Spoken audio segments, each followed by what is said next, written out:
Operativo Harfuch de última hora. ¿Cómo puede un sindicato que promete defender a los trabajadores convertirse en su verdugo? Esa es la pregunta que destapó una de las tramas más oscuras en Ecatepec, el municipio más poblado del Estado de México. Lo que estás a punto de escuchar no es una historia inventada. Es la radiografía de cómo el crimen organizado aprendió a disfrazarse de protección social para exprimir, intimidar y destruir a quienes apenas sobreviven. El nombre que aparece en el centro de esta red es Iris Jazmín Pedraza Proal. No era una figura en las sombras. Era el rostro visible, la operadora en campo, la mujer que ejecutaba las órdenes. Durante meses actuó bajo el emblema del Sindicato 25 de Marzo, una organización que públicamente decía defender a transportistas, comerciantes y trabajadores informales. En realidad, esa estructura funcionaba como una maquinaria de extorsión. El 15 de febrero de 2026, a las 6:40 de la mañana, un operativo de la Secretaría de Marina irrumpió en un domicilio de Ecatepec. Sin disparos, sin escándalo. Fue una intervención limpia y precisa. Iris fue detenida sin oponer resistencia. Con ella cayó una pieza clave de una red que durante años cobró piso a tianguistas, mototaxistas, gaseros y piperos de agua. Pero Iris no era la cabeza. Detrás estaba Guillermo Fragoso Báez, conocido como el Memo o el Jefe, el verdadero cerebro. Dirigía el Sindicato 25 de Marzo y también la Unión de Sindicatos. Bajo su mando, organizaciones laborales se transformaron en células de cobro vinculadas a la familia michoacana y a la facción conocida como la Choquiza. Mientras Iris ya está tras las rejas, Fragoso permanece prófugo con orden de aprehensión. Para entender el tamaño del golpe hay que mirar el terreno donde crecieron. Ecatepec. Casi 2 millones de habitantes, altos índices de violencia y miles de personas que dependen del comercio informal. Tianguis que abren antes del amanecer, mototaxis que conectan colonias olvidadas, pipas que venden agua donde el suministro nunca llega. En ese escenario de necesidad nació una estructura que ofrecía protección. El Sindicato 25 de Marzo apareció como defensor de derechos laborales. Su líder acudía a eventos públicos, hablaba de justicia social y firmaba convenios con autoridades. Pero en paralelo se consolidaba un sistema de cuotas obligatorias que alcanzaban hasta 30,000 pesos mensuales en algunos casos, además de cobros semanales a comerciantes y transportistas. Quien no pagaba, sufría las consecuencias. Iris Pedraza encabezaba la agrupación Silvano Pedraza, conocida como ASIP. Desde ahí coordinaba a los cobradores, elegía a las víctimas y decidía cómo castigar a los que se negaban. Tianguistas que apenas obtenían ganancias mínimas eran obligados a entregar entre 500 y 2,000 pesos semanales. Mototaxistas, hasta 5,000 pesos al mes. El discurso era aportación sindical. La realidad era miedo permanente. El método era sistemático. Integrantes del sindicato llegaban en motonetas con calcomanías oficiales, se presentaban como representantes y fijaban el monto. Si alguien se resistía, recibía amenazas, visitas nocturnas, destrucción de mercancía o incendios. Una víctima declaró ante la fiscalía que, tras negarse por no tener dinero, su puesto fue quemado días después. Nadie acudió a ayudarlo. El control también alcanzó a los piperos de agua, esenciales en un municipio donde miles carecen de servicio regular. Las cuotas podían llegar a 10,000 pesos mensuales. Quienes denunciaban sufrían represalias inmediatas. Agresiones físicas, secuestros express, vandalismo. El mensaje era inequívoco, el sindicato dominaba la zona. Mientras tanto, desde la Secretaría de Seguridad, Omar García Harfuch seguía el rastro. La investigación reveló que no se trataba de extorsiones aisladas, sino de una célula criminal con vínculos directos con estructuras delictivas mayores. Interceptaciones, seguimiento de dinero y protección de testigos fueron armando el expediente. El hallazgo fue todavía más grave. Más de 700 propiedades despojadas en el Estado de México. Casas, terrenos y locales arrebatados con violencia. Iris coordinaba varios de esos despojos en la zona oriente, enviando grupos para intimidar y expulsar a familias completas. La agrupación Silvano Pedraza era solo una pieza dentro de la Unión de Sindicatos, dirigida por Fragoso, conectada con la Choquiza, la familia michoacana, los mayas y el Sindicato 22 de Octubre. Sindicatos y cárteles funcionando como un solo engranaje. En septiembre de 2025, 6 integrantes del sindicato 25 de marzo fueron capturados en flagrancia tras secuestrar a un hombre dentro de una camioneta y exigir 30.000 pesos. En el operativo se aseguraron motonetas con insignias del sindicato. Los detenidos señalaron que actuaban bajo órdenes directas de Guillermo Fragoso y de Iris Pedraza. El cerco comenzaba a cerrarse. Y lo que las autoridades descubrieron después terminó de revelar hasta dónde había llegado esta red que se hacía llamar sindicato. Si quieres más historias reales donde el poder cae y la verdad sale a la luz, suscríbete ahora mismo al canal Operación Harfuch. Aquí no contamos rumores, contamos cómo realmente se mueve el crimen y quién lo enfrenta. Cuando Harfuch decidió actuar, ya no trabajaba con sospechas. Tenía nombres, ubicaciones y pruebas sólidas. Lo que hacía especialmente peligrosa a Iris no era solo la violencia que ejercía, sino su habilidad para moverse con apariencia de legitimidad. Se presentaba en reuniones vecinales, en asambleas comunitarias, hablaba de derechos laborales y de proteger a los trabajadores del abuso. Algunos le creían. Otros callaban por miedo. Mientras tanto, las cuotas seguían fluyendo. Todo cambió el 12 de febrero de 2026.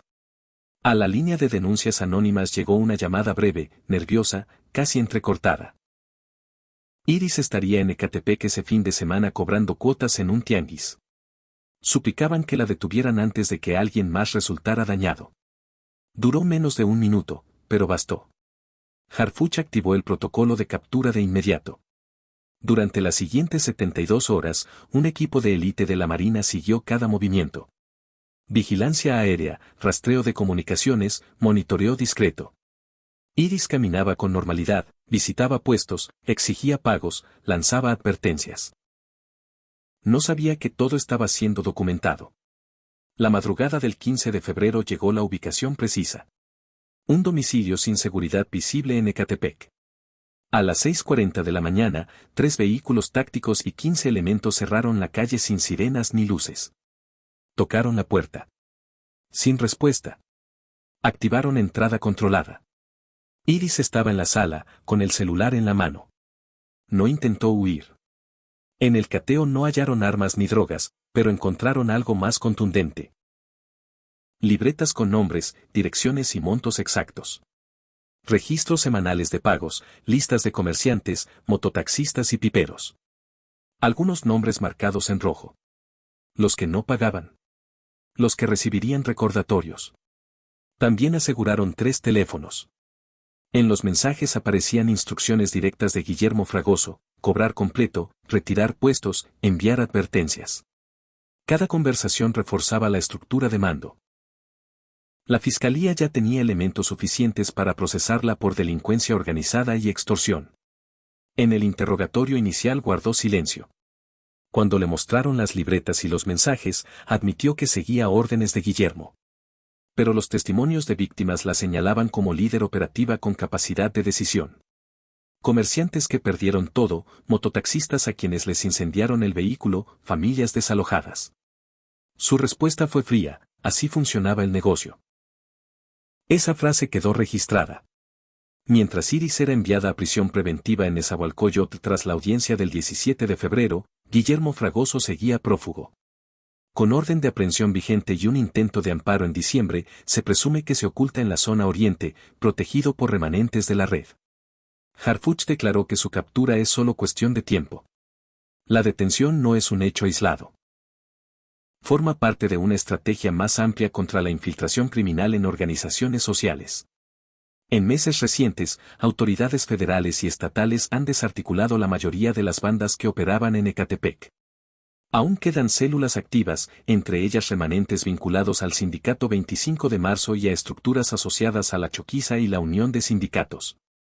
Para muchos habitantes, la caída de Iris representa un respiro después de años de miedo.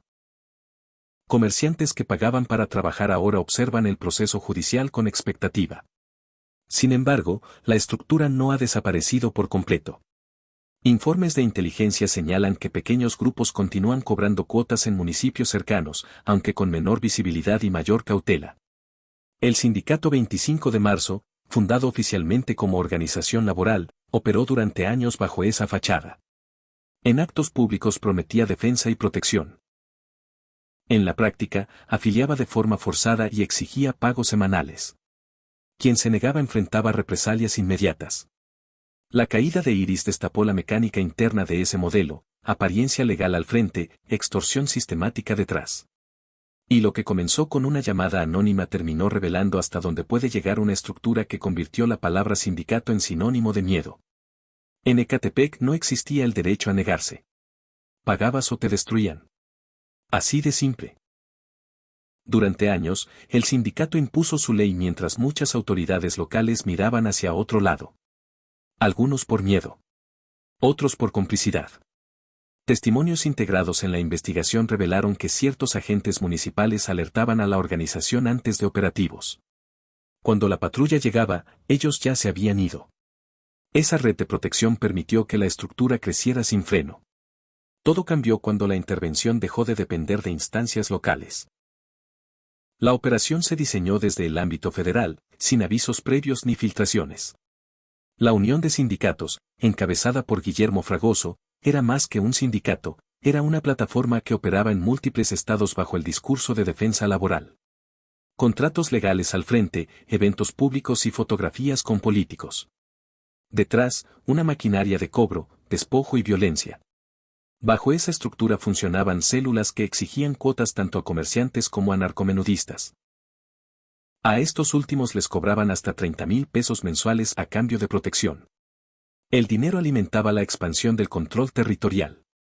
Quien se rebelaba enfrentaba amenazas, agresiones o desapariciones. En 3 años se acumularon más de 2.300 denuncias formales. Las autoridades estiman que la cifra real podría multiplicarse varias veces por el silencio impuesto por el miedo. Las historias se repetían. Piperos obligados a pagar para poder circular. Comerciantes que veían cómo incendiaban el sustento de toda una vida frente a todos, sin que nadie interviniera. Vendedoras que apenas reunían lo necesario para el día y aún así eran obligadas a entregar cuotas imposibles. La violencia no era excepcional, era el método. El error de la organización fue la confianza excesiva. Operaban a plena luz del día, en camionetas con logotipos, cobrando en público, convencidos de que nadie los tocaría. No sabían que cada movimiento estaba siendo documentado. Fotografías, videos, testimonios protegidos, registros financieros y comunicaciones interceptadas fueron armando un expediente sólido. Cuando llegó la orden de captura, el caso estaba blindado. Aquella mañana, Iris no imaginaba que ya era objetivo prioritario. Afuera de su domicilio, fuerzas federales aguardaban en silencio.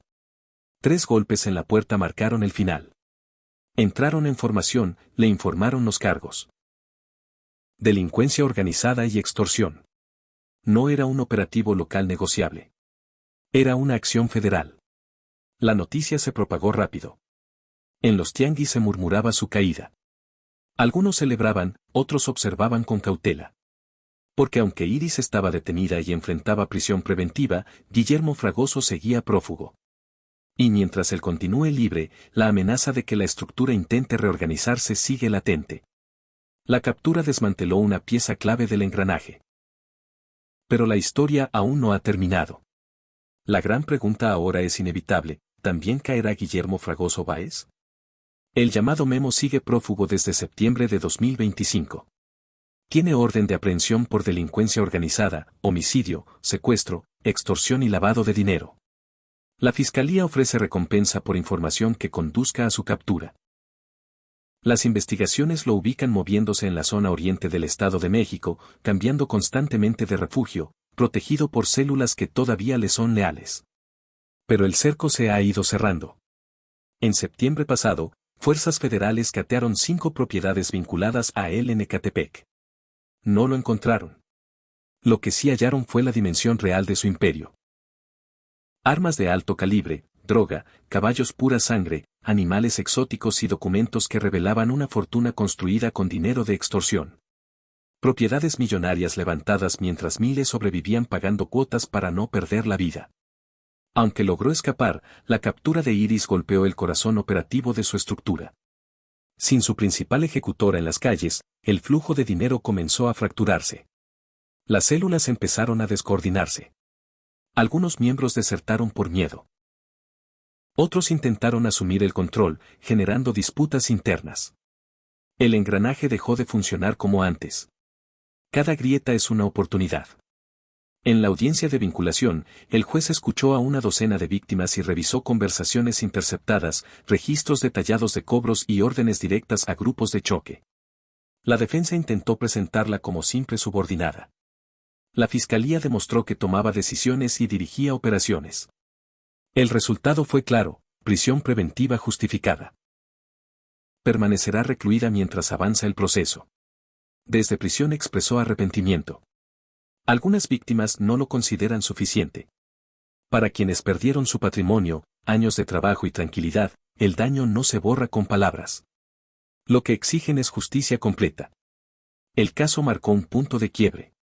El mensaje de la autoridad fue directo: ninguna organización podrá esconder actividades criminales detrás de una fachada social.